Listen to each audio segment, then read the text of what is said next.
I was talking about forgiveness, and the topic today is why should I forgive the unforgivables? Why should I forgive somebody who has hurt me so badly, and that I can't even sleep at night because of the hurt and the pain that this person has caused me. I'm very sensitive about this matter because it took me months. I mean, to be very honest with you, hold on. It took me months to be able to practice forgiveness. I'm just being vulnerable. I was hurt so badly in so many ways, in so many different angles. My reputation, my name, everything was mattered and it was like, why should I even look at these people or this particular person and forgive after all that, after the pain, after all that, that almost got me to, taking my life. But, I realized that my heart was shut. And I was beginning to be very hard, meaning that my heart was being hardened by the day.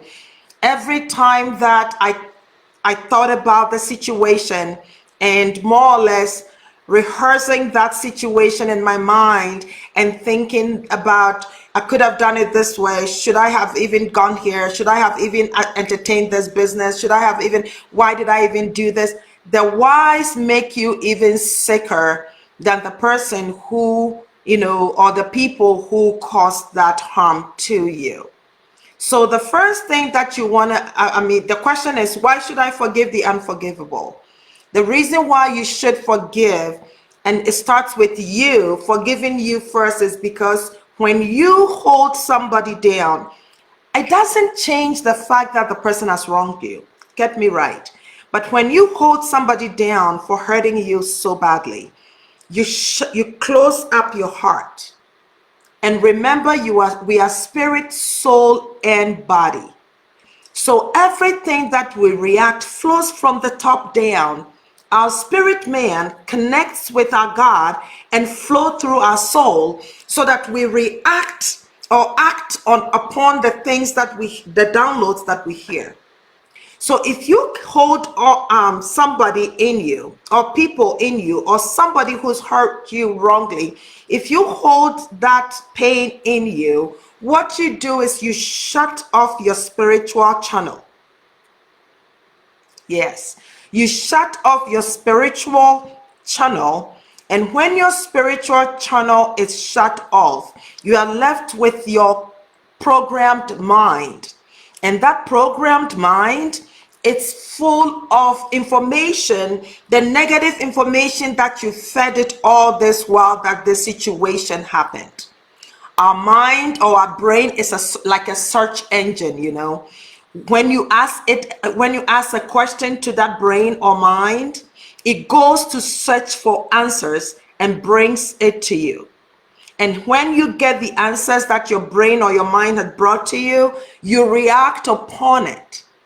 So sometimes, or all the time, I try to state and say to people that be careful the question that you ask yourself when you are by yourself. If you're not seeing things in its clarity, if you're not seeing things in its plain terms, and you are, defining that thing or describing that thing according to a pain, that pain will give you a solution that is not the right solution to the situation. I hope you're hearing me, and I hope you joined me after, we got disconnected with the, camera, and I'm back on. But for those who are going to listen to this or watch this in a replay, I want to hear from you, because I'm saying that if you're walking in pain, you are not walking in clarity. If you're walking in pain, you are asking yourself wrong questions. Questions like, why me? Why did this happen to me? Who did this to me? And, I don't deserve this. All these kind of questions will give you an answer that will not favor or move you forward. So you need to first of all forgive yourself. Forgiveness opens up doors of opportunity. Forgiveness opens up your gratitude door. And when your gratitude door is open within your heart, God flows through it. And when God flows, so goes your life. But when you shut the flow of God, the flow of the Spirit, due to unforgiveness, and even something that you have walked in, you did a misstep, a business misstep. I did. And when you do that misstep and it brings all of this thing into you, as much as people hurt you, or as much as you got hurt in the process of it, you blame yourself for making that business transaction or decision or whatever. And if you're not careful in forgiving you first, you will walk in bitterness, and bitterness blocks the way to gratitude. You need to pivot from bitterness to gratitude. And in order to do so, you must forgive you first. If you don't forgive yourself first, you will not be able to forgive the people or the person who've hurt you. Again, I'm being sensitive because I'm talking about situations here that it could be a molestation, rape, abuse, and all of that. And you would say that, why should I forgive the person who did this to me? They did this bad thing to me. Yes, they did. And forgiveness doesn't take away from that. It doesn't take away the fact that somebody hurt you. It doesn't take away the fact that somebody did something to you that was wrong. It doesn't right the wrong, but it positions you in a place of grace and love. And when you are positioned with clarity in understanding the flow of the spirit, soul, and body, you would pivot from bitterness into gratitude. And when you are in that powerful state, doors open for you, and new possibilities and new desires, blossoms for you to move your life forward. How many of you agree with me? Please let me hear from you. I know that is a sensitive matter, but at this point, I want you to start searching within your heart. Sometimes we say the things like, oh, as for me, I have forgiven this person. Let me put you to a test. If you have indeed forgiven this person, when this particular person's name is mentioned, how do you feel? How do you feel? Do you feel angry? Do you feel like you've been betrayed? These are words that we've put describing pain. Do you feel like you've been stabbed in the back? Do you feel drained out of your energy? Do you feel some way of suffering? And do you rehearse what really happened? Hello, Afua. Thank you for tuning in. I thought I lost everybody. Thank you, Anas. Do you feel, and Anas, congratulations. I don't want to bring it out here because I know you don't want your business out there, but you have raised such an awesome, beautiful children, and God is just blessing you through these children. And Sayao, I'm sorry, but I just want to tell you how proud I am for you, and the things that you are doing, and the way that you have set your life up to succeed. Sayao, God bless you. Congratulations. Oh my goodness. I haven't been given that permission to brag about you yet, but I'll do so next week once I get permission from mommy. But I'm proud of you for being so smart, for you to acquire such, scholarship that not a few people get. I'm so proud of you, and thank God for your life. Congratulations to you. I can't wait to see what you have in store for the world and for your generation. So congratulations. I had to stop there to congratulate my dear nephew. So proud of him. But let me go back by saying that, oh, we are back. Thanks. Yes, we are.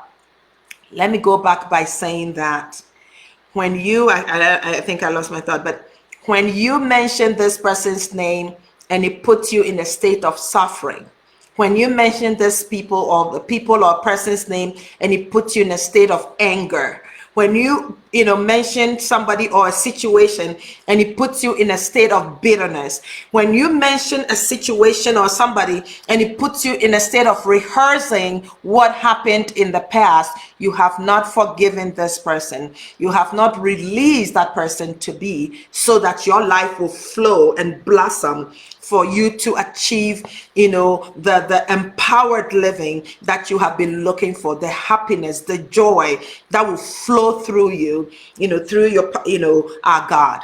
So I'm asking you, have you forgiven yourself from the situation, from any situation that you felt so hard that you think that you caused it?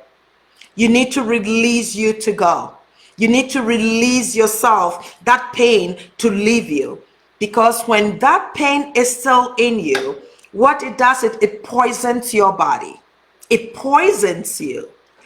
What it does is, what do you say? Oh, somebody will be like, what do you say that is poisoning my body? It's just in my mind. Well, it has an effect on your organs. I'm not a doctor, but I know research has shown that when you hold on to resentment, when you hold on to unforgiveness, when you hold on to bitterness, that is the can opener to put, you know, to get you into a bigger problem with your organs. Because we were created to flow with joy.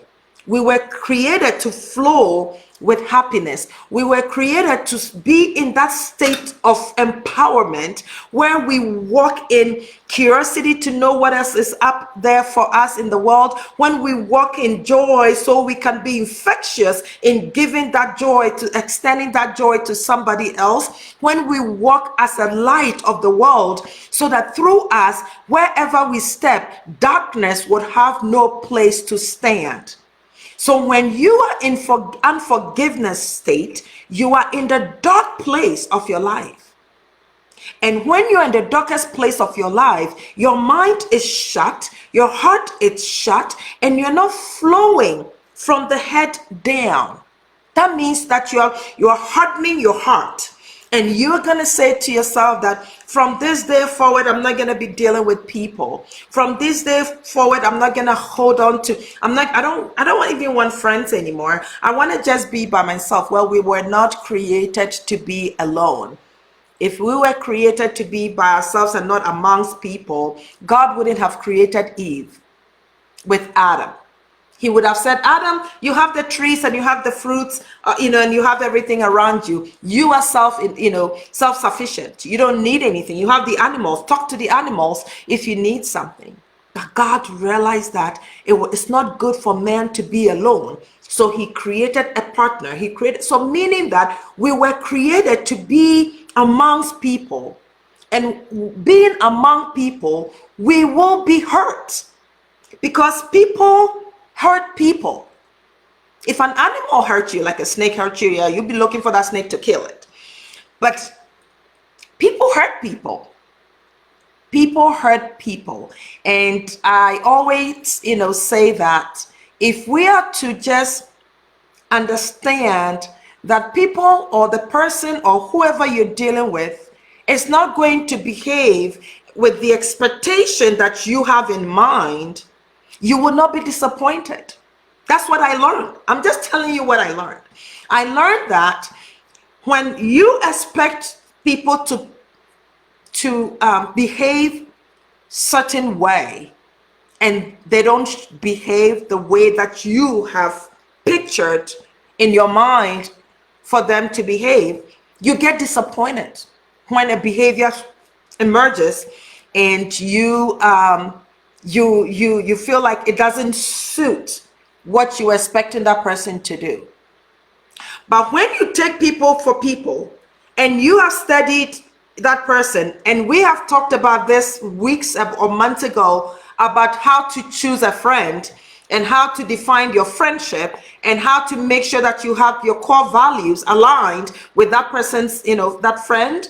you would expect, you would know the expectation of that person's behavior. You would know, you would predict it. So you will not be hurt by that person behaving certain ways. You guys get me? I hope you're getting what I'm saying.